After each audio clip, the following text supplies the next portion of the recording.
कृष्ण मुरारी।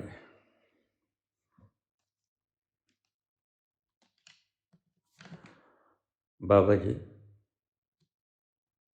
क्या क्रिया योग के वक्त डेल्टा वेव पैदा होती है ब्रेन में, जो हल्की हल्की मस्ती, सुरूर, आनंद सा झलकता है और उसके बाद हमें नींद आती है और हम सो जाते हैं, जिसे आप कहते हो योग निद्रा। कृपया इसके बारे में समझाने का कष्ट करें।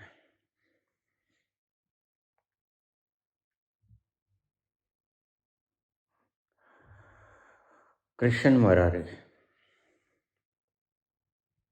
हाँ पुत्र, अगर आपकी बॉडी ऑक्सीजनेटेड हो, फुल ऑक्सीजनेटेड, रक्त का प्रवाह बहुत अच्छा और ब्रेन में ज़्यादा मात्रा में ऑक्सीजन जाती हो,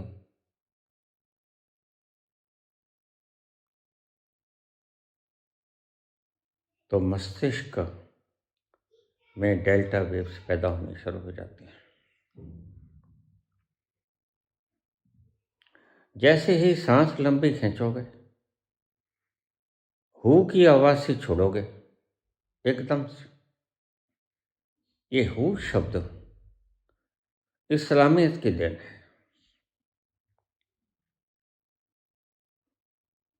कौन साइंटिस्ट किस धर्म में पैदा हो जाए, ये पता नहीं होता। लंबा सांस खींचें, एकदम से बाहर छोड़ दें, ऐसे, उससे नाभि पर चोट पड़ेगी और सहस्रार केंद्र पे चोट पड़ेगी। बॉडी ऑक्सीजनेटेड होगा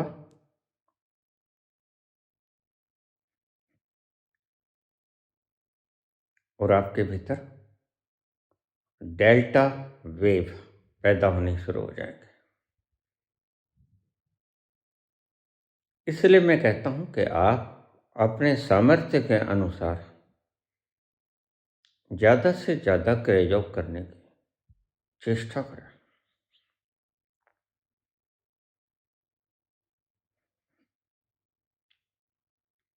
क्रिया योग आपके भीतर डेल्टा और अल्फा, ये दो वेव्स ऐसी हैं कि यह व्यक्ति को आत्महत्या नहीं करने देते। इसे फिर से समझ लो। डेल्टा और अल्फा, ये दो रेंज ऐसी हैं, कुल 6 होती हैं, बताऊंगा आपको। डेल्टा और अल्फा, ये दो रेंज ऐसी हैं, वेव्स ऐसी हैं, जो व्यक्ति को आत्महत्या करने ही नहीं देते। इतना प्रसन्नचेत होता है वो, he can not commit suicide.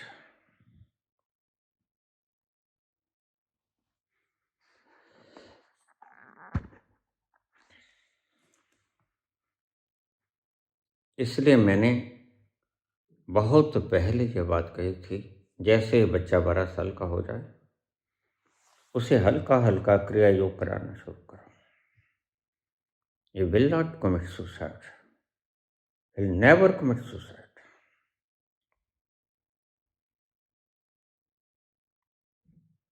ये दो वेव्स ऐसे हैं। अगर आप अपने बच्चों का कल्याण चाहते हो, जो कि सभी चाहते हैं,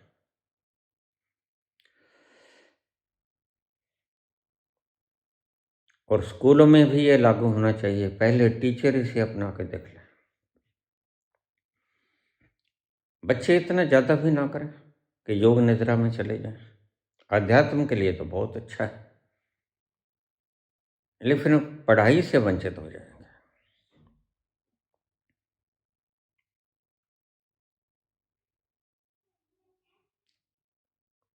कई प्रश्न हैं, मैं बीच बीच में से सभी प्रश्नों को उठाता रहूँगा और उनके उत्तर देता रहूँगा। मैं जब दीक्षा देता हूँ तो बहुत से लोगों ने देखा होगा कि मेरे पास एक सफ़ेद चांदी में मड़ा हुआ रत्न होता है। वह रत्न मापिक यंत्र है। उससे मैं देखता हूँ कि आप किस डेल्टा की रेंज तक पहुँच गए हो, कितने क्वांटिटी हो गए। अगर आप 10, 9, 8, 7 मैं देखता हूँ, इंतज़ार करता हूँ, और जैसे ही 7 हो जाता है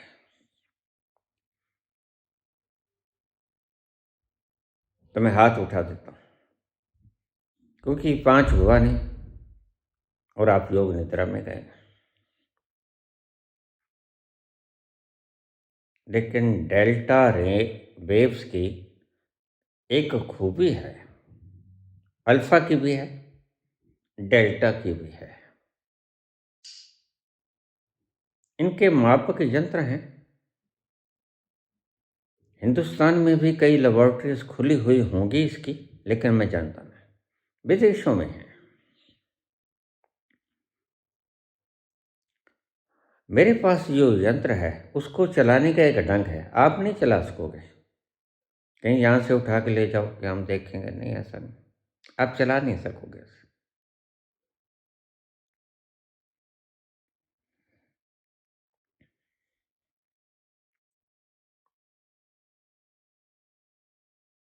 तो मैं वक्त वक्त पे निहारता हूँ और यह रतन कैच करता है आपके रेंज को। कौन सी वेव कहाँ तक पहुँच गई है, यह एक मापक यंत्र है। इसलिए दीक्षा के वक्त मैं कभी कभी इधर भी झांकता हुआ मिलूंगा।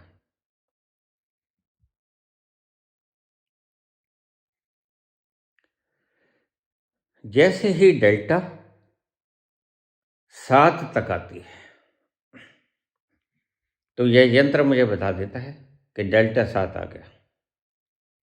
मैं हाथ उठा देता हूँ, सिर पे हाथ फेर देता हूँ, थोड़ी अल्फा छोड़ देता हूँ। ये वैज्ञानिक ढंग से बोलना शुरू किया है आज मैंने। अल्फा छोड़ देता हूँ, डेल्टा आप पी लेते हो यहाँ के वातावरण से और मेरे सानिध्य से, तो डेल्टा को भी क्या है, मेरे सानिध्य में आने से आपको शांति क्यों मिलती है? क्योंकि मेरा सानिध्य आपको डेल्टा देता है, डेल्टा और अल्फा।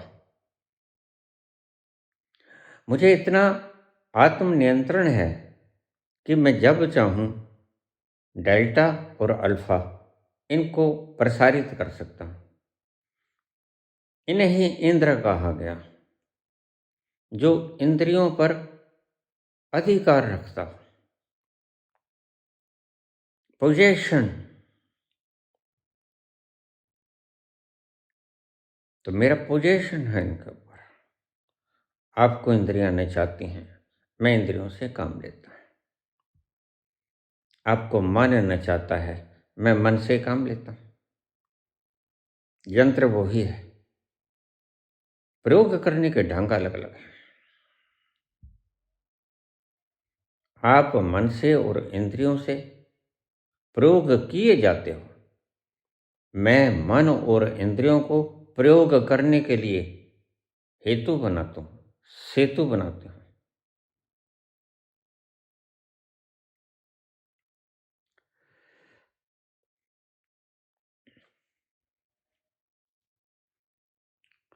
डेल्टा आपने पूछा, जो हल्की हल्की मस्ती आती है फ्रॉम द वेरी बिगनिंग। 5-4 श्वास लेने के बाद ही आपको सुरूर पाएगा। आपका मस्तिष्क ऐसा हो जाएगा जैसे कि हल्का हल्का आपने कोई नशा कर लिया।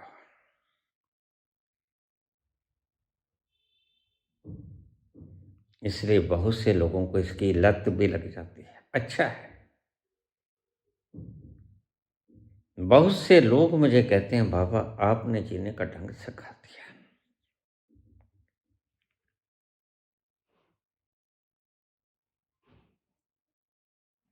क्योंकि जीने का ढंग है मस्ती में जीना, एक एक पल मस्ती में जीना। अगर आप एक एक पल को मस्ती में जीना सीख गए तो आपकी जिंदगी यहीं पे सचखंड हो जाएगी। मरने के बाद नहीं, मरने के बाद तो कब्रिस्तान मिला करता है, सचखंड नहीं मिला करता।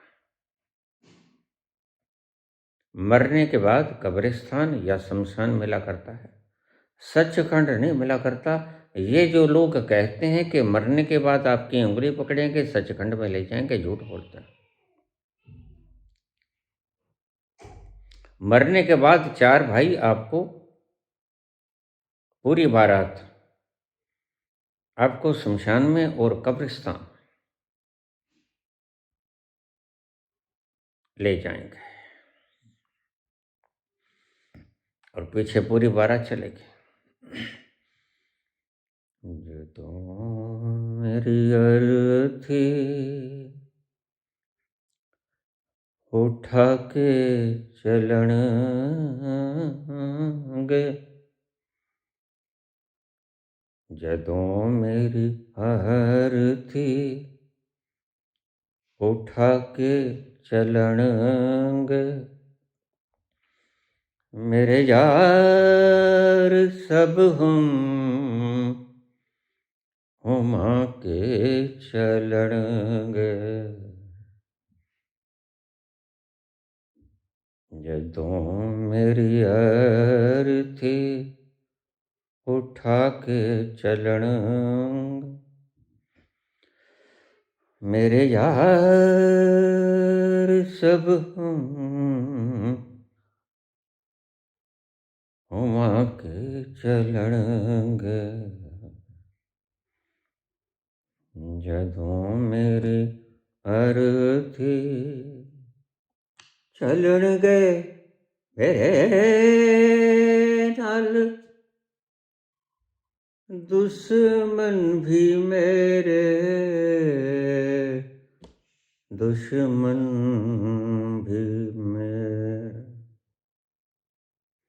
चलन गए मेरे नाल दुश्मन भी मेरे,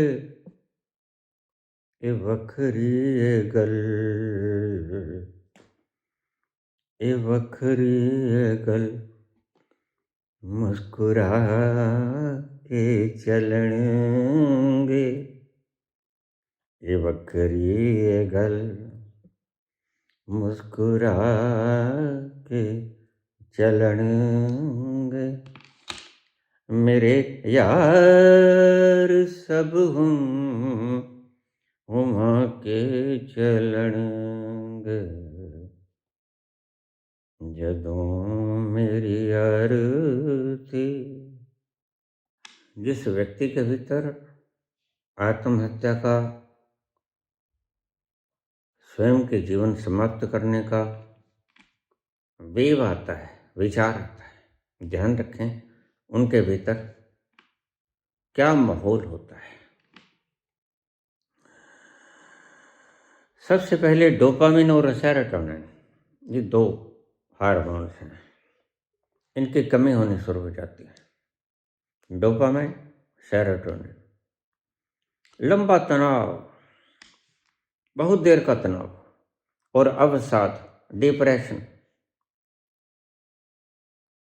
यह व्यक्ति को आत्महत्या करने की तरफ ले जाती है। अगर आप डिप्रेशन में लगातार चल रहे हो तो समझ लीजिए आपका हर कदम आत्महत्या की तरफ उठ रहा है।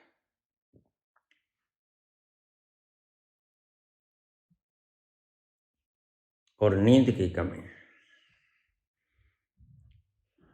ये जो मैं इतना बुरे शब्दों का प्रयोग करता हूँ, मानवता को बचाने के लिए करता हूँ। यह जो दुष्ट कहते हैं रात को 1:30 बजे मेरा दर्शन करवा के, ये आपकी नींद में खलल डालते हैं, वही समय होता है गहरी निद्रा का। एक तरफ से ये आपको आत्महत्या की तरफ ले जा रहे हैं, और क्योंकि अनपढ़ लोग हैं, पता नहीं है। और यहां तो पढ़े लिखे भी एमए, बीए, एमटेक, बीटेक हो सकते हैं, और आप साइकोलॉजिस्ट भी हो सकते हो, लेकिन इन वेव्स के बारे में ज्ञान कौन देगा? संत। संत जानता है, हर चीज को जानता है, वह सर्वज्ञ है, वह बताएगा आपको। इसलिए संत के मुख से निकला गया एक एक शब्द भावनाओं से उत्प्रोत हो सकता है, सूचनाओं से उत्प्रोत हो सकता है, लेकिन आपको मार्ग सही देगा वो। संतों ने क्यों कहा कि अपने गुरुजनों के पास समय समय पर जाके आया करो? बस उनकी एक हवा का झोंका, एक घड़ी, आधी से पुनः आध, 6 मिनट, 6 मिनट तक अगर आप संत के करीब बैठ जाओ, you are fully charged with alpha and delta waves. इसलिए जब मैं दीक्षा देता हूं तो घड़ी पास होती है, 6 मिनट से ज्यादा बैठने देता हूं। मेरे सानिध्य में कम से कम 6 मिनट बैठने देता हूं मैं। आपको पता नहीं होता, मुझे पता होता है। तो घड़ी भी पास रखता हूँ, घड़ी देख लेता हूँ, कभी कभी मोबाइल देख लेता हूँ।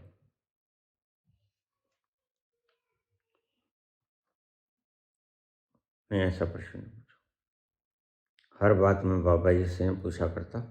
अगर बाबा जी से ये सब बातें पूछना शुरू कर दूं, दो और दो चार होते हैं या 5 होते हैं, तो फिर मेरी जो 1500 घड़ियां मुझे मिली हैं वो इन्हीं बातों में, बकवासों में बीत जाएंगे। फिर मैं ठीक ढंग के जो आपकी समस्याएं हैं उसकी तरफ मैं नहीं पूछ पाऊंगा। इसलिए मैं ऊट पटांग बातें बाबा से नहीं पूछा करता। मुझे दाएं चलना है कि मुझे बाएं चलना है, मुझे किस स्ट्रक्चर में सोना है, ऐसे बेवकूफ़ी भरे बातें मैं बाबा से नहीं पूछा करता, क्योंकि मुझे 1500 घड़ियाँ मिली और वो घट के बहुत कम रह गई। प्रत्येक व्यक्ति को 1500 घड़ियाँ मिलती हैं, 600 घंटे, लेकिन हम खर्च करते जाते हैं, इन्हीं बातों में बीत गए। बाबा मेरा मोटरसाइकिल का गुम हो गया, कहाँ मिलेगा? अब ये कोई बात खर्च करने वाली थी नहीं, लेकिन क्या करें, आपका रोना पीटना भी तो देखा नहीं जाता। बच्चा अगर जिद करे, अब हमारा छोटू कह देता है ठीक ठाक होता है, दादू झाड़ा लगा दे, मोर पंख से झाड़ा लगाता हूँ, तो मैं कहता हूँ बेटा अब तो तू ठीक है। कहता नहीं, झाड़ा लगाना पड़ता है वैसे ही, बिना किसी कारण। तो मोर पंख ऊपर से घुमा देता हूँ, चल, ये बच्चों की जिद है।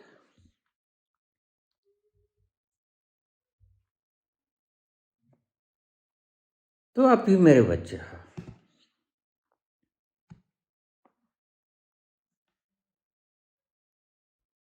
डेल्टा वेव्स का 7 तक आ जाना आपको आनंद में भरपूर कर देगा, और आप यहां से जाओगे कोई थोड़ा सांस से नीचे आ गया, स्त्रियां अक्सर होती हैं, तो आप रहोगे, आंखों में आंसू आ जाएंगे। जो लोग ज़्यादा सेंसिटिव हैं वो दरवाजे पे आते ही रोने लग जाएंगे, और मेरे पास आते ही आपा खो बैठेंगे। और मैं स्थिर बना रहता हूँ, मैं जानता हूँ ये होगा ही, इट विल हैपन।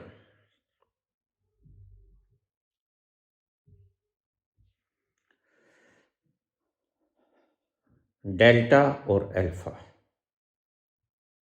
डेल्टा को शून्य तक ले जाना मैंने कल बताया था। डेल्टा को शून्य तक ले जाना आपको अनंत आनंद प्रसाद की घड़ियों में ले जाना है, और यह मैं तकनीक से संभव कर देता हूं। इसे आप घर पर भी संभव कर सकते हो। यह जो मैंने 3 विधियां बताई, यह आपके भीतर डेल्टा वेव्स को पैदा करने का एक ढंग है। सुबह उठो, कोई बंधन नहीं, स्नान करो या बाद में कर लेना, कोई बात। जलपान करो, चाय वगैरह पियो, हल्का हल्का कुछ खाना है खा लो। निकल जाओ हरियाली की तरफ, लंबे लंबे सांस लो और छोड़ो। नाक से सांस लो, मुख से छोड़ो।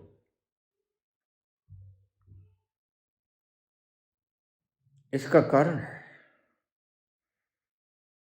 जब आप नाक से सांस लोगे और मुख से छोड़ोगे तो मुख के भीतर तालवे के पास जहाँ हम खेचरी मुद्रा लगाते हैं, वहां से टकरा के जाएगी आवाज। नाक से श्वास छोड़ेंगे तो वह टकराहट नहीं बनेगी। मुख से श्वास छोड़ेंगे तो वह जो हमारे गले के अंदर कान होता है ना, कान खेचरी मुद्रा में लगाते हैं, थोड़ा सा मांस का टुकड़ा बड़ा होता है, उससे टकरा के जाएगी हवा। हु की आवाज का यही चमत्कार था।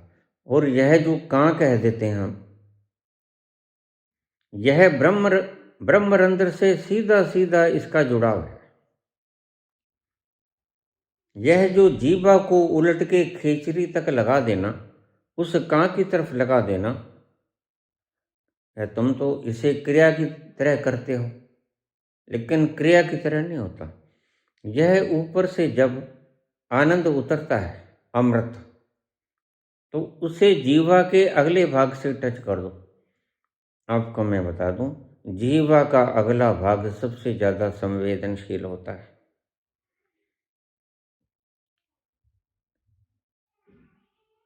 इसमें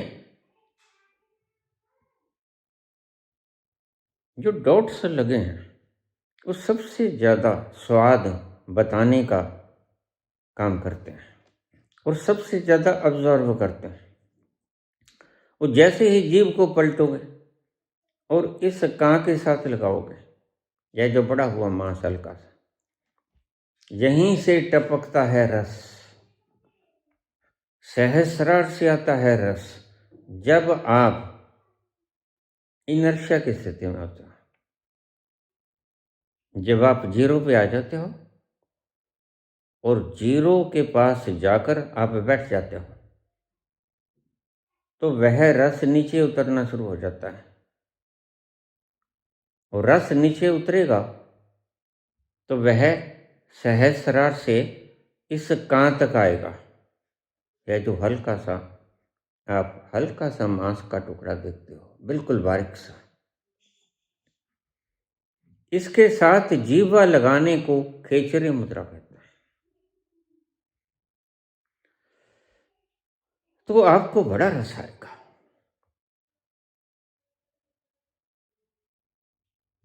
हमारे अज्ञानी लोग क्या करते हैं, रस तो अभी उतरा नहीं, खेचरी मुद्रा लगानी शुरू कर दी। क्या खाक होगा? कुछ भी नहीं होगा।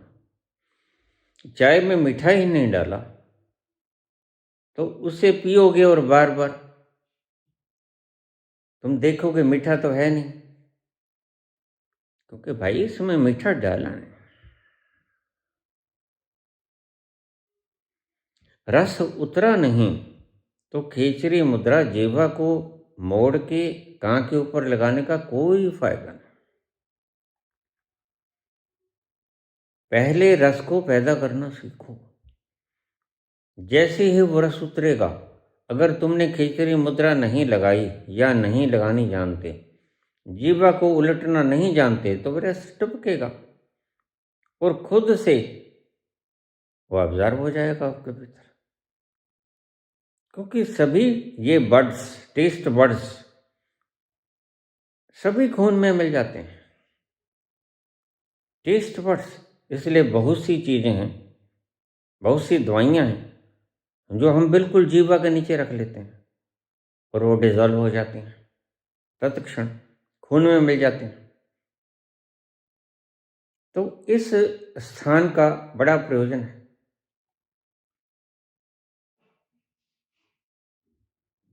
यह जो कान बना होता है, इसका पोर्शन जीवा के नीचे तक बड़ा सेंसिटिव है।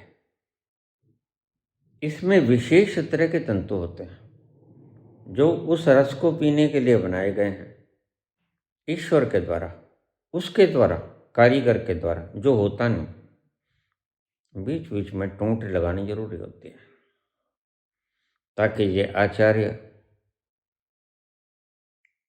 उपनिषद पर, अष्टावक्र गीता पर बोलने वाले समझ जाएं कि कोई अनुभवी भी बैठा होता है। ऐसे ही मत गुर्राया करो।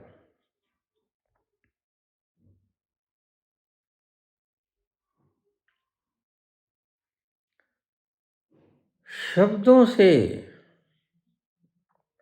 तुम कुछ भी व्याख्यात कर सकते हो, बात तो है अगर तुम अनुभव से व्याख्यात करो। उसकी कुछ बातें ही निराली होती हैं, वो मदहोश करने वाली होती है।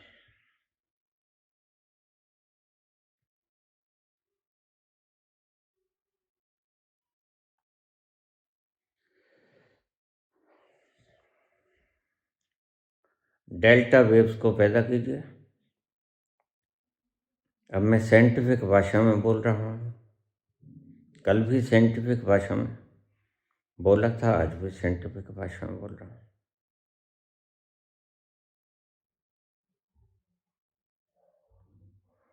किसी की श्रद्धा को तोड़ देना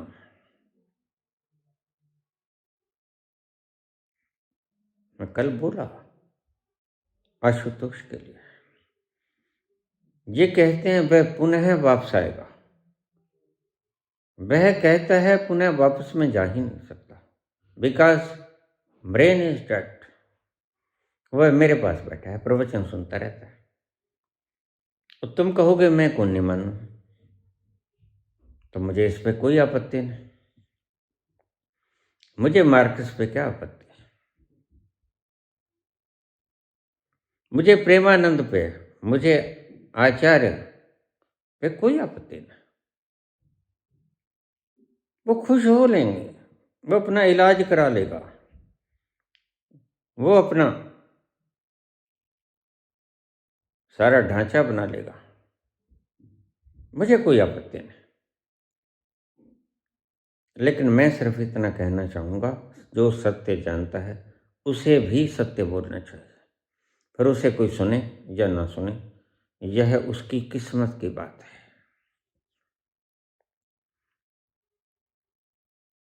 बाबा ने कहा जिसने सुनना होगा, जिसको मैं सुनाना चाहूँगा वो तुम्हारे पास आ जाएगा। जिसको मैं सुनाना ना चाहूँगा वह तुम्हारे पास नहीं आएगा। वो आना चाहे तो भी ना आ पाएगा। बहुत से लोग हैं जो मेरे पास आना चाहते हैं, लेकिन वह विराट उन्हें मेरे पास नहीं आने देना चाहता। क्यों? Because they are not receptor. अभी वो योग्य नहीं हुए, यहाँ आएंगे खाली हाथ चले जाएंगे। इससे अच्छा है तो जाओ ही मत, फिर तुम ओशो के पास जाओ जो रहे नहीं, जिसने कहा था मेरे जाने के बाद जीवत गुरु तलाश लेना, जिसके रोए रोए से ये वेव्स निकलती हैं जो डेल्टा से ऊपर होते हैं, उसका नाम अभी हम अपनी भाषा में उसे सुभाष कहते हैं, सुभाष। लेकिन वैज्ञानिकों ने इन्हें खोजा नहीं, वो जीरो से आगे जाते ही नहीं। लेकिन सुभाष हमारी भाषा में कहते हैं उसे। जीरो से आगे चले जाना, शून्य के बीच में मर्ज हो जाना, शून्य के बीच में विलीन हो जाना, डिजॉल्व नहीं, विलीन।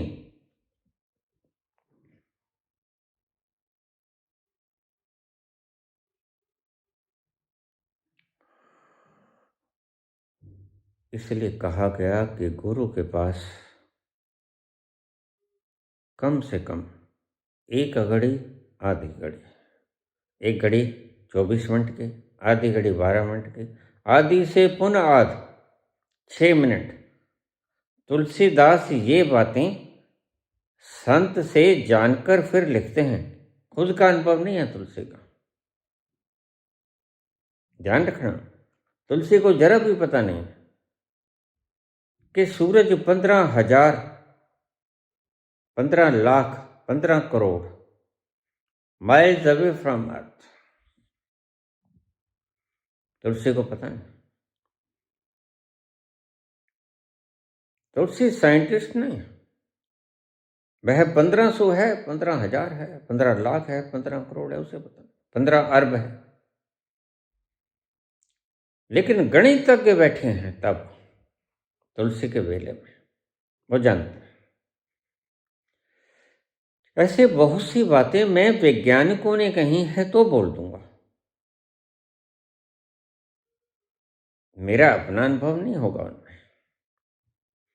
E is equal to MC square, यह मैं नहीं जानता, लेकिन एल्बर्ट आइंस्टीन जानता है और सारे वैज्ञानिक इसे ठीक मान चुके हैं, तो मैं इसे ठुकरा नहीं सकता, ठीक ही होगा। लेकिन ये जो वेव्स की बात है, ये तो मैं रोज पीता हूं, यह तो मेरा धंधा है एक तरह का, वेव्स को बिखेर देना।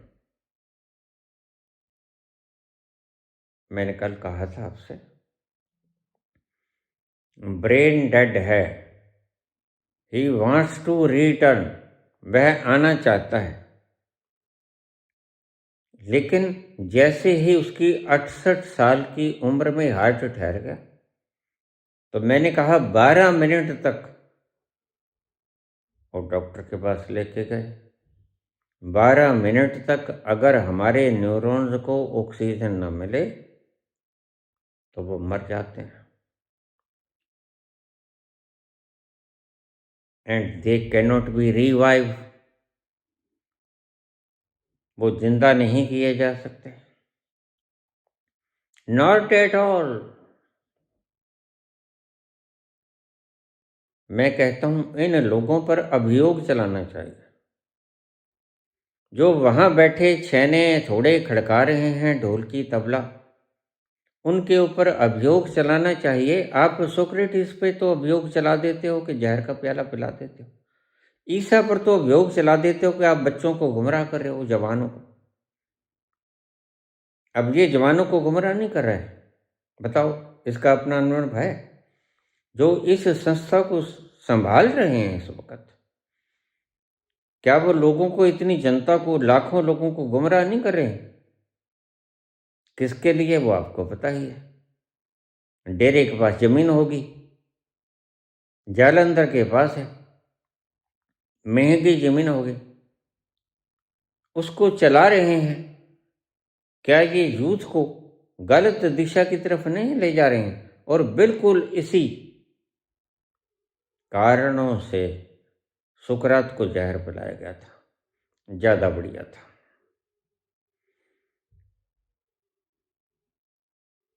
इन झूठ को प्रचार करने वालों का यही अंजाम होना चाहिए।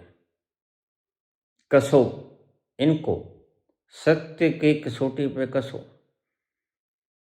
किसी डॉक्टर से पूछो,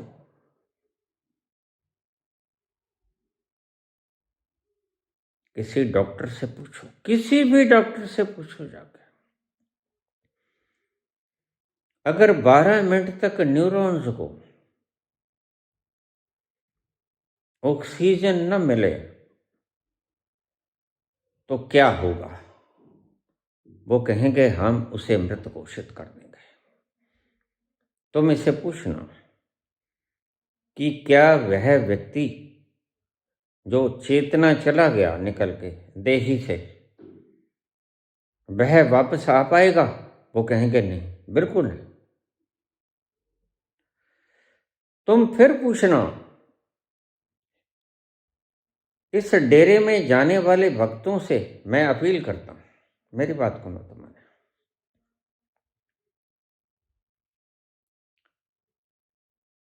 मैं अपने भक्तों से कहूंगा कि वहां तो जाना ही मत। मेरी एब्सेंस की स्थिति में वहां तो ऐसे लोगों के पास तो जाना मत। ये तुम्हें खास खास आदमी मैंने बता दिए।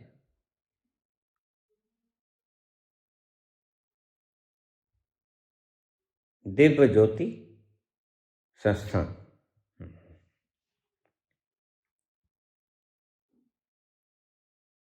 तो डॉक्टर से पूछना, अगर 12 मिनट तक, वो कहेंगे 6 मिनट तक न मिले तो भी गए, लेकिन मैंने 12 मिनट बता दिया आपको। मैं अपनी योग शक्ति से कुछ ज़्यादा समय तक न्यूरॉन्स को बचा सकता था, लेकिन मैंने पिछले प्रवचन में बताया भी था कि थोड़े से मिनट और अगर मैं पानी में रह जाता तो फिर मुझे कोई नहीं बचा सकता था, क्योंकि न्यूरॉन्स खत्म हो जाते हैं।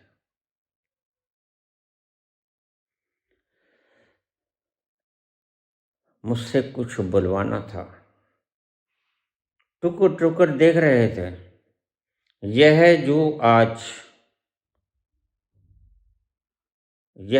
आज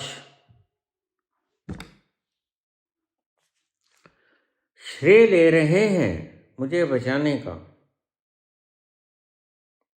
और रूठे बैठे हैं और अंट शंट बोल रहे हैं, इन्होंने सारी चमत्कार देखे हैं मेरे।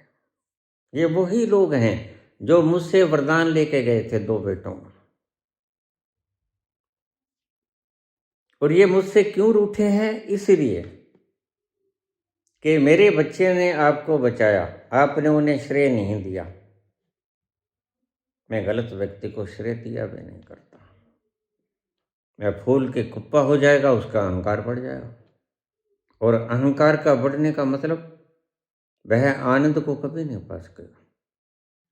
मैं ऐसी गलती कभी दोहराया ही नहीं करता, एक बार की थी कभी।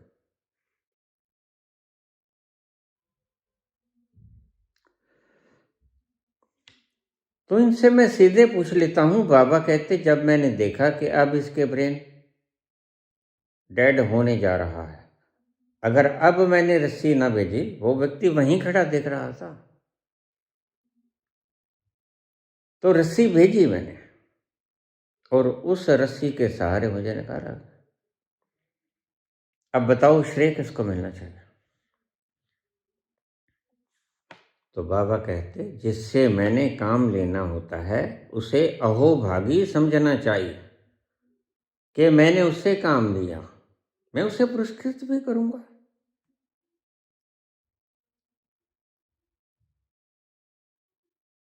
और अगर वहां खड़े हुए 3 लोग, एक मेरा बेटा था, एक रोहित था, एक तीसरा व्यक्ति जिसकी मैं बात करता हूं, जो इस बात पर घमासान मचा रहा है कि मैंने आपको बचाया, तो बाबा कहते हैं मैंने आपको बचाना ही था।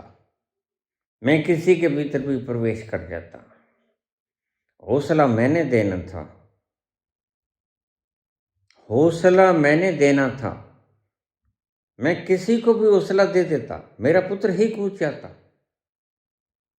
मेरा पुत्र तो वहां था, रोहित ही कूद जाता।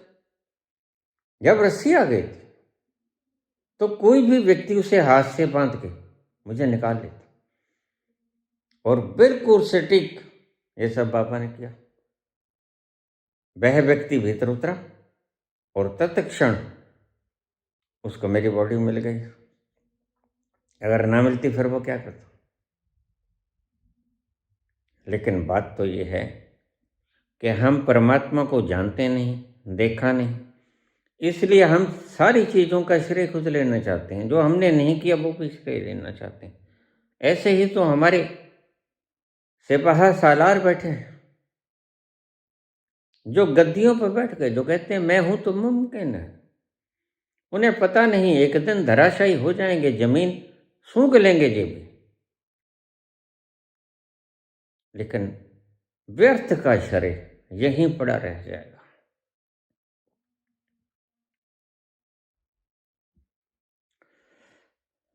दो वेव्स को पैदा करने की चेष्टा करना।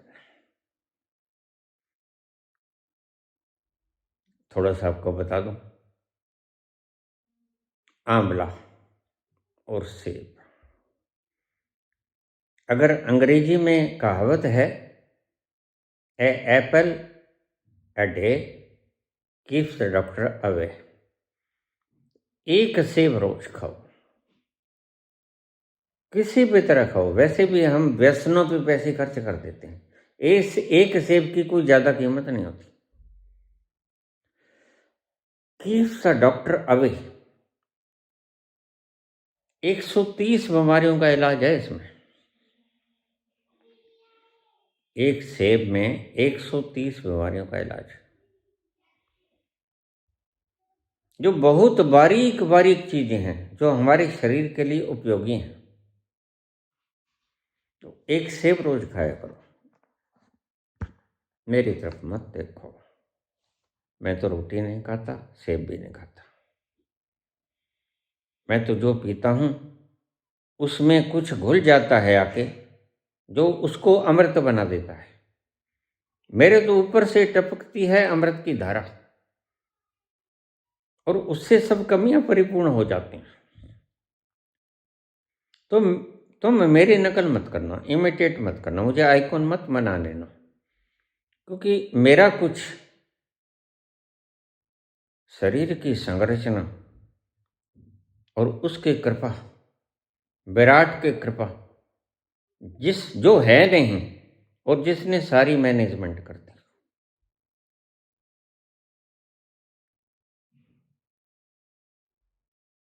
मुझे बहुत से डॉक्टर वैज्ञानिक पूछ लेते हैं, बाबा और तो सब ठीक है, अगर ये ऊबड़ खाबड़ पड़ा होता तो हम कह देते कि यह स्वयं से बन गया होगा, सैभम है, यह प्रकृति ही सैभम है। बुद्ध ने कहा लॉज आर सफिशिएंट, नियम ही काफी हैं, इसमें क्या शक है। लेकिन क्योंकि बुद्ध ज्यादा करुणावान थे, उन्होंने कहा जल्दी से बता दो। महावीर समझदार थे। महावीर ने कहा जहां 6 साल वहां और वक्त लग जाएगा। उन्होंने 6.5 साल और लगाए और कृष्ण के बरोबर जा ठहरे, जब आगे जाने को मुकाम ही नहीं था, रास्ता ही नहीं था, वहां ठहर गए। जहां ठहरना ही होता है, उससे आगे जाने का मार्ग ही नहीं बचता। वो है मार्ग कृष्ण का, महावीर का, नानक का,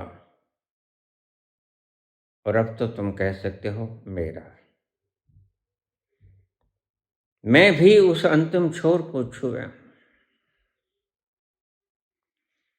और कितनी देर लगे, और देखिए उसके आए हुए परिणाम में 35 वर्ष तक बीता रहा।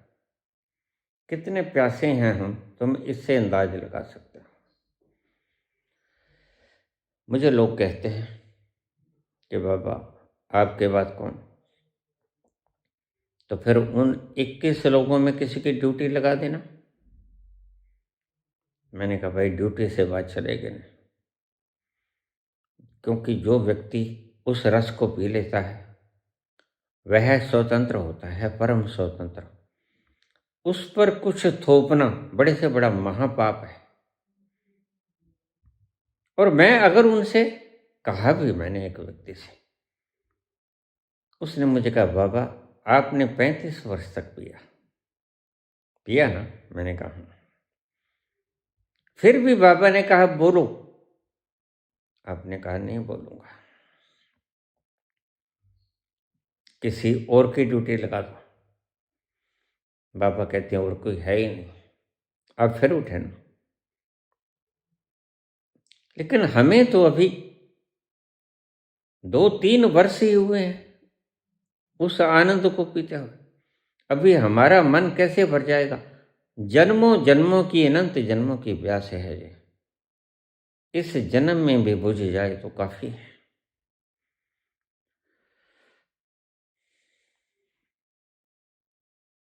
बिल्कुल ठीक है। जो व्यक्ति पहुंच गया है उसको रस पीने से रोक देना, आज्ञा दे देना महामूर्खता और महापाप है, और वह छोड़ भी ना सकेगा। मुझे पता है कहाँ छोड़ पाएगा। सब था, बच्चे थे, सब था, पत्नी थी, बहाने करता। शादी के बाद और इतना मस्त था मैं। देखिए मैं आपको कहानी सुनाया करता हूँ। शादी के वक्त मैंने अपने जीजा से कहा जीजा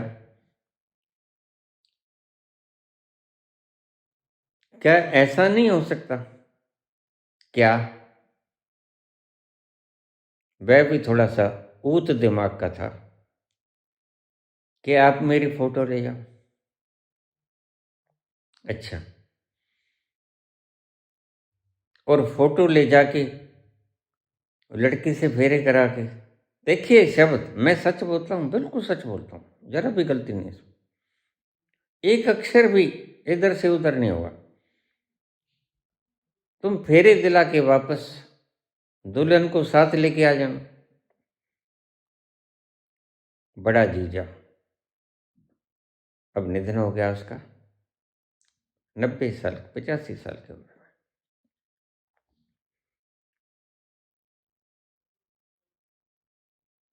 मुझे कहने लगे हाँ ले जाते हैं, लेकिन फिर दुल्हनिया नहीं आएगी, हमारे मुंह तो सूजे होंगे और फोटो जरूर आ जाएगी, फोटो के साथ फोटो आ जाएगा।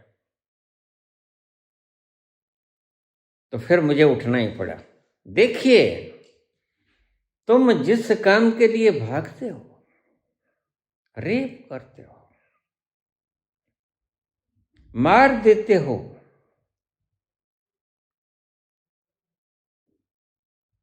जिस तख्तो ताज के लिए तुम कत्लो गारत करते हो, फिर जिसको पता है उसको मिटा देते हो, सबूतों को मिटाने की चेष्टा करते हो, फिर आगे जो सबूत हैं उनको मिटा देते हो, कितों को मारोगे? देखो बेटा, ये सबूत तो नहीं मिटेंगे जब तक कि तुम खुद ही नहीं मिट जाते। जब तक तुम जीवित हो तब तक ये सबूत बने रहेंगे, और इसीलिए ये लोग कहते हैं 2027, क्षमा करना 47, इन्हें पता है सबूत मिट जाएगा भीतर का। 2047 तक सबूत मिट जाएगा ना, मैं रहूंगा फिर पूछेंगे किससे? इन्हें ये नहीं पता कि मोटा भाई तो रहेगा। अगर ठीक से कैलकुलेशन करें तो कोई तो रहेगा, और बहुत राजदार हैं इस चीज के।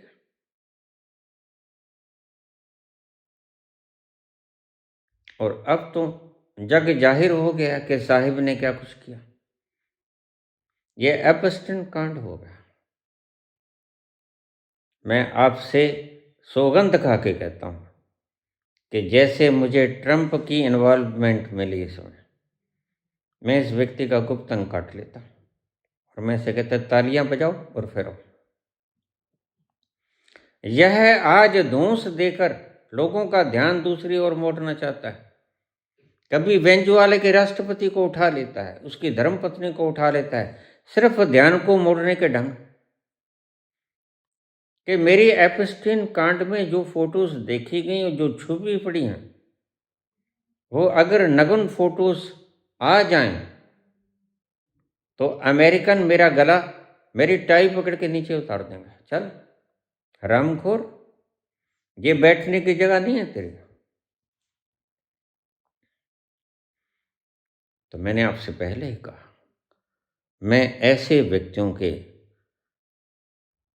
जो नाबालिग बच्चियों के साथ रेप करता है उसका गुप्त अंग काट लूंगा और उसे जीवित रहने दूंगा, क्योंकि मेरा मंतव्य है जनता को, जनार्दन को उस अवस्था तक पहुंचा देना जहां वो अमृत का कलश पड़ा है। इसलिए मैं जीवित छोड़ूंगा, उस इंद्रियों को काट लूंगा जिसके कारण इसने रेप किया। जिसके साथ रेप किया वो भी तालियां मारेगी, वाह क्या दंड दिया है। और इसके लिए भी एक ऑप्शन खुला छोड़ दिया कि you can research yourself, you can know who are you. दोनों तरफ से न्याय हो गया। तो मेरे न्याय तो परमात्मा के हिसाब से जो न्याय होते हैं बिल्कुल वही होंगे। मैं चोरी करने वाले को हाथ पांव नहीं काटूंगा, वो जमाने चले गए।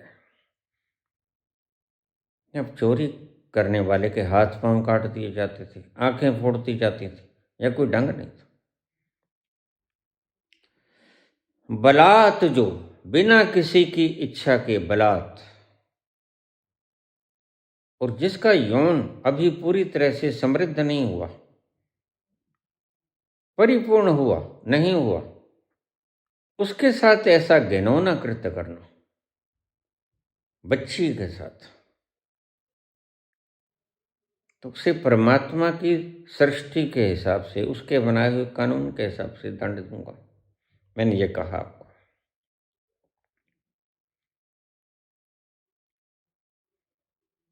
डेल्टा वेव्स, अल्फा वेव्स, आज मैंने 2 वेव्स के बारे में बोला। शुरू कल से ही था प्रसंग। डेल्टा वेव्स को कल मैंने समझाया कि जीरो के साथ चिपक जाना और जीरो के पास हो जाना, जीरो के साथ चिपक जाना वो समाधि है। 0.5 पे आ जाना, 0.5 पे आ जाना हर्ट्स, वह है योग निद्रा। योग निद्रा तुम्हें आएगी, रोज आएगी। ये बड़े बड़े होर्डिंग लगे होते हैं कि योग निद्रा के लिए फीस दीजिए, और योग निद्रा ये आपको सुजेस्ट करेंगे, she or he will hypnotise you, और तुम उसके गुलाम हो जाओगे। अप्रत्यक्ष रूप से यह आपको गुलामी देने का कारण बन रहे हैं, तुम उसके गुलाम हो जाओगे, क्योंकि उस दिशा में आनंद आता है। और तुम कहोगे चलो कोई बात नहीं, क्या 5-4 हज़ार की बात है, 5-4 हज़ार दो और योग निद्रा में चले जाओ। इसलिए मैं तुमको बिल्कुल मुफ्त योग निद्रा में जाने का ढंग बताता हूँ। तुम योग निद्रा में वो तो नहीं ले जाएंगे आपको, उनके पास रेंज ही नहीं है जो बिखेर सके। उनके पास सिर्फ ढंग है to relax whole of your body and mind. बस वो यही करेंगे, आपको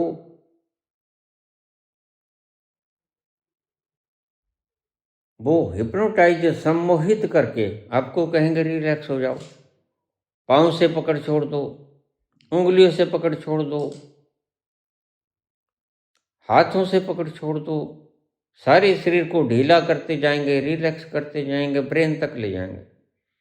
ब्रेन को ढीला छोड़ दो, समग्र अस्तित्व को ढीले छोड़ दो। बस यह ढीलेपन में राज छिपा है योग निद्रा।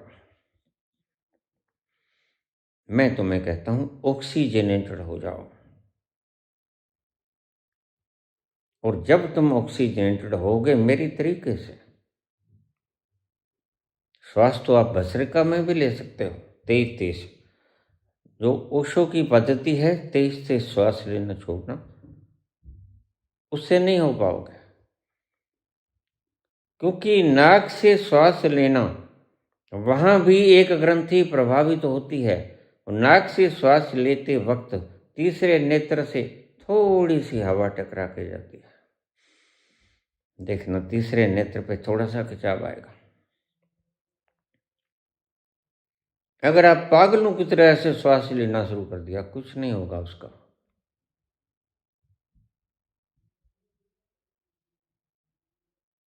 तो क्योंकि ओशो से गलती क्यों हुई? क्योंकि वो बुद्ध के तल पे पहुंच गए थे, और बुद्ध का तल सिर्फ आपको साक्षी होना सिखाता है। श्वास को आते जाते देखो, श्वास आ रहा है, श्वास जा रहा है। यह विपश्यना है। लेकिन मैं तुमसे कहता हूं, श्वास को लंबा खींचो। जब श्वास को लंबा खींचोगे नाक से मुंह से श्वास लेने वाला व्यक्ति कभी भी उसका तीसरा नेत्र खोल ही नहीं सकता। जिनके नाक की हड्डियां बढ़ जाती हैं, उन्हें सर्जरी करा लेनी चाहिए। क्योंकि नाक, परमात्मा ने फिर तो मुंह ही बनाते थे, मुंह से श्वास ले लो, छोड़ दो। वह बड़ा कारीगर है, जो है नहीं।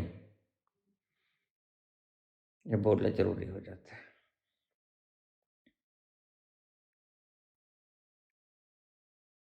नाक से जब आप सांस लोगे तो थोड़ी सी चोट आपके तीसरे नेत्र पे पड़ेगी, और इन सेंटर्स पर हल्की सी सुनार की चोट, वह 100 सुनार की, एक लोहार की। लोहार घन मारता है। नाक से श्वास लोगे, और नाक के भीतर पहली बात तो श्वास छन के जाएगा। इसमें हेयर्स हैं, कीटाणु, धूल के कण यहाँ रह जाएंगे। और दूसरा, यह गर्म करेगा श्वास को। और तीसरा, जो यौगिक महत्व है, चोट मारेगा तीसरे नेत्र पे। तो श्वास जब भीतर जाएगा, लैरिंग्स में से होके फेफड़ों में जाएगा, एल्वलाइज में खून साफ होगा, फिर आप श्वास को छोड़ोगे, पूरे फेफड़े को भर लो। परमात्मा ने पूरा फेफड़ा बनाया है श्वास लेने के लिए। तुम कम क्यों लेते हो? सोए पड़े तो जितना सांस आए उतना आए, पेट तक भर लो। अब बच्चों को देखना, बच्चे जब सांस लेगा उसका पेट फूलेगा, पूरा सांस लेता है। यह प्राकृतिक आयोजन है। बाद में तुम भूल जाते हो, दुकानदारी में उलझ गए।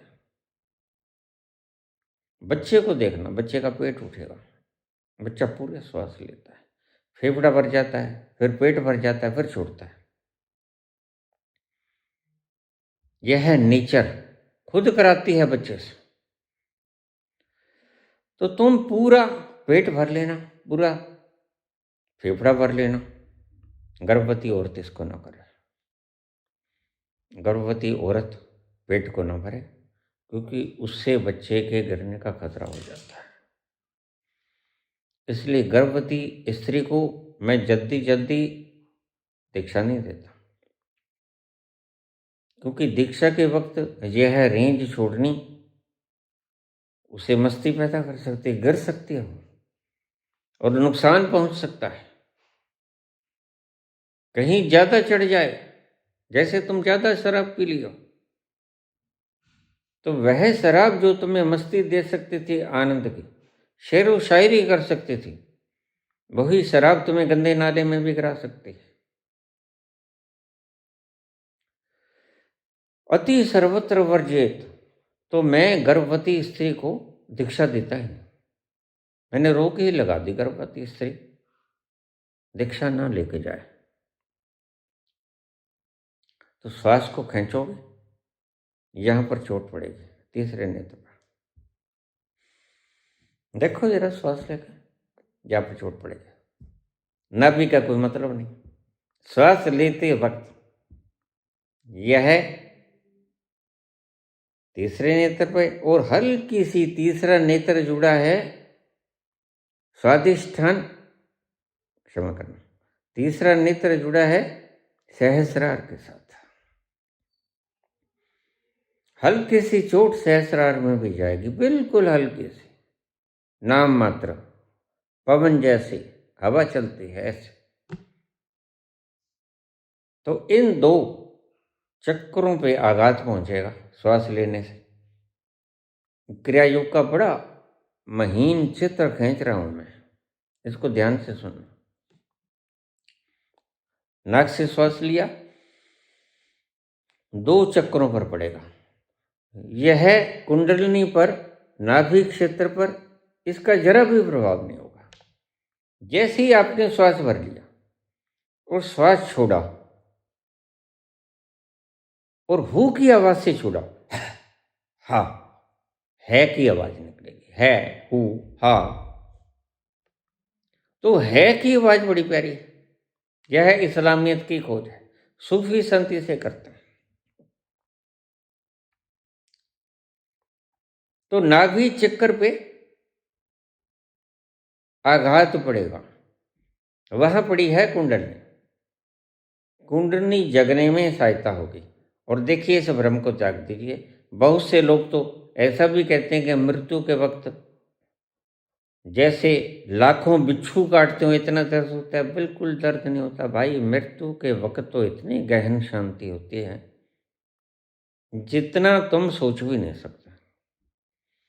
मृत्यु तो शांति का घर है, सदा की शांति, चिर निद्रा। सोते वक्त आपको दुख होता है, सोते वक्त आपको पीड़ा होती है, नहीं होती है ना? तो चिर निद्रा में कैसे होगी? निद्रा में नहीं होती तो चिर निद्रा में कैसे होगी? मृत्यु चिर निद्रा है। मृत्यु में जरा भी तकलीफ नहीं होती, कोई डंक नहीं बजता, बिच्छू सा कुछ नहीं होता। ये सिर्फ व्यापारियों ने आपके मन में भ्रम डाल रखा है। बड़े मजे से मर जाता है आदमी और सब झंझटों से छूट जाता है।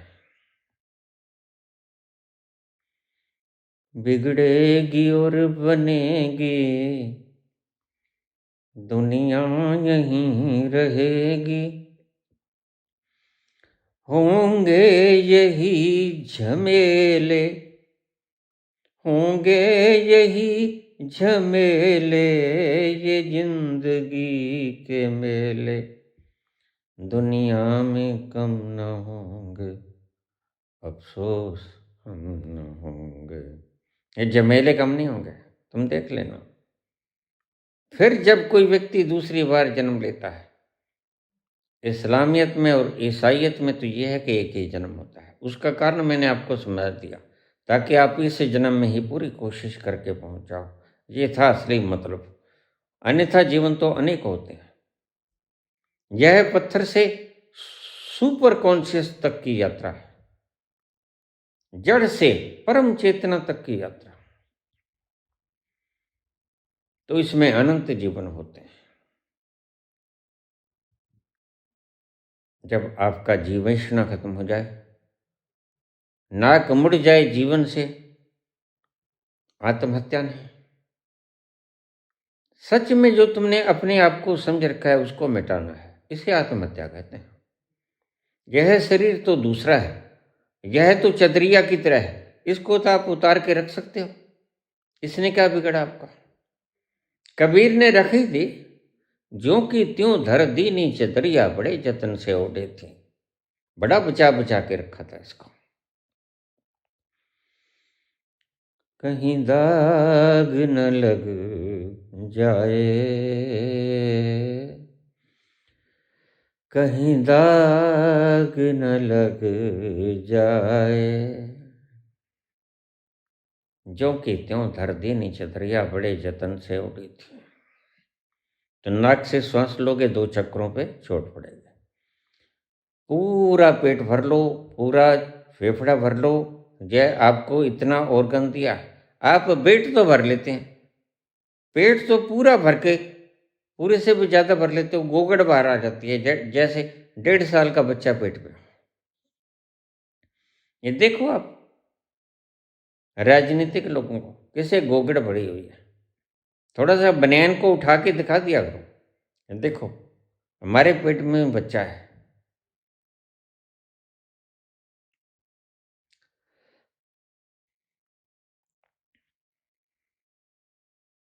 जब पेट भर जाएगा, पूरा फेफड़ा भर जाएगा, तो श्वास को छोड़ो। श्वास को छोड़ोगे तो देखोगे कि कुंडली के ऊपर चोट पड़ी, नाभि के नीचे क्षेत्र है उस पर चोट पड़ती है। तो यह आपको जानना जरूरी भी है, और न भी जानो तो कोई बात नहीं। Process will happen. एनलाइटनमेंट क्या होती है, कैसे होती है, ये न भी पता हो तो भी हो जाएगी। जहर खाने से मौत हो जाती है, यह पता न भी हो तो जहर खाने से मौत हो ही जाती है। ठीक, तो प्रोसेस आपको बताई। कुछ लोग समझना चाहते थे साइंटिफिक ढंग से, तो मैंने आपको समझाया डेल्टा वेव का शून्य के भीतर विलीन हो जाना, यह है स्थिति प्रज्ञता। आपकी चेतना का शून्य को छू लेना, यह है समाधि। और उस शून्य से थोड़ी सी दूर रह जाना, बस आनंद के करीब हो आप। उससे थोड़ी सी दूर, थोड़ी सी दूर और दूर, जितना ज्यादा दूर। और जैसे ही आप खोपड़ी में आए तो समझो आप आनंद से कोसों दूर हो गए। और तुम्हारी भाग्यहीनता, अभागापन यह है कि तुम उस आनंद से कोसों दूर हर वक्त रहते हो। मैं जब बोलता हूं तो तुम्हारा सेंसर चलता रहता है।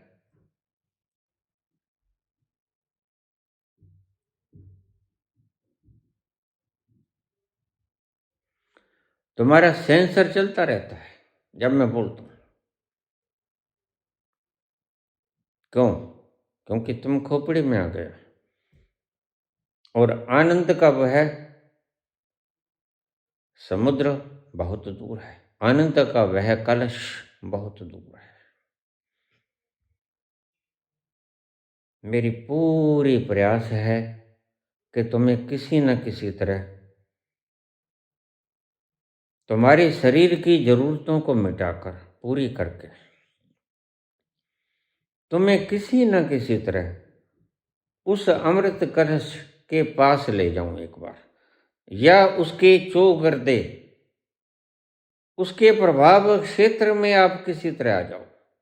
इसको मैं सतोरी कहता हूं। उस अमृत कलश के प्रभाव के क्षेत्र में आ जाना। जैसे तुम विशुद्धि क्षेत्र में आते हो, विशुद्धि चक्र पे, तो समझ लो उसका प्रभाव क्षेत्र शुरू हो गया। तो विशुद्धि चक्र से आगे आज्ञा चक्र तक, और फिर सहस्रार तक, उसी का ही क्षेत्र है सारा। यह है यौगिक प्रणाली से मैं समझा रहा हूं, आनंदमय कोश वगैरह वगैरह। तो पुत्र, ये सारी संरचना मैंने आपको बताई। तुमने कहा क्रिया योग से डेल्टा वेव्स बढ़ती हैं क्या, जो हमें खुमारी मिलती है? हाँ, बिल्कुल बढ़ती हैं। इतनी बढ़ती हैं वो तुम्हें 0.5 हर्ट्ज तक ले जाती हैं। और 0.5 हर्ट्ज पे तुम योग निद्रा में चले जाते हो। तुम्हें जैसे ही हल्का हल्का सुरूर आना शुरू हो जाए, पहली बात तो जब तुम्हें हल्का हल्का सुरूर आना शुरू हो जाए तो तुम किसी कुर्सी वगैरह पे बैठ जाना, क्योंकि तुम्हारी मस्ती में तुम खो सकते हो और तुम गिर सकते हो, नुकसान हो सकता है। कई लोगों की हड्डी कमजोर होती है, तो कच्ची जगह पे करो इसे, पक्की जगह पे ना करो। इसलिए मैंने कहा किसी खेत खलिहान, किसी बाग बगीचे में निकल जाओ, कच्ची जगह पे करो। ज्यादा मदहोशी आ जाए तो अगर गिर भी पड़ो तो ज़्यादा नुकसान न पहुँचे। और जैसे ही तुम्हें पता चल जाएगा, क्योंकि तुम जागरूक होने जा रहे हो, तो तुम्हें पता चल जाएगा मदहोशी गहन होने लगे, तो तुम किसी कुर्सी वगैरह पे बैठ जाना, या किसी ऐसी कोई सीमेंट की थड़ी बनाई हो वहाँ बैठ जाओ, आराम से बैठ जाना, फिर चलना फिरना मत। क्योंकि यह अगर बढ़ गई तो फिर तुम्हें वहीं लेटना पड़ेगा, योग निद्रा में जाना पड़ेगा। योग निद्रा 10, 15, 20 मिनट, आधे घंटे की भी हो सकती है। यह किसी के हिप्नोटाइज करने की व्यवस्था के कारण नहीं होगा, यह तुम्हारी ऑटो प्रोसेसिंग से होगा। यह तुम खुद ही अपने आप को ऑक्सीजनेटेड करके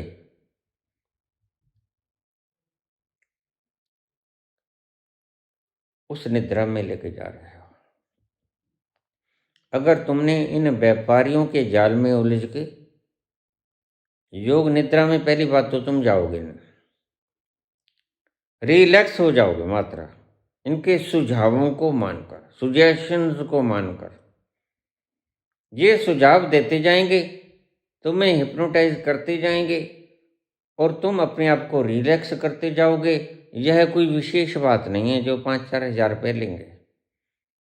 यह आपकी भी मूर्ता है, इसे बड़े सुंदर ढंग से आप घर पे ही कर सकते हो।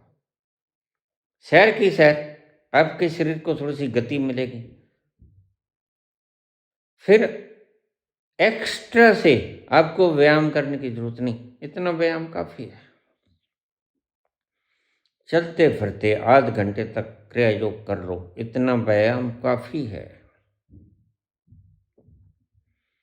तो इसका ये सारा रहस्य मैंने आपको समझा दिया है।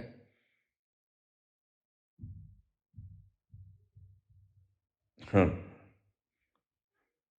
ये सवाल पूछा था कि सभी जो 6 की 6 वेव्स है उनके बारे में हमें समझाने की कृपा करो।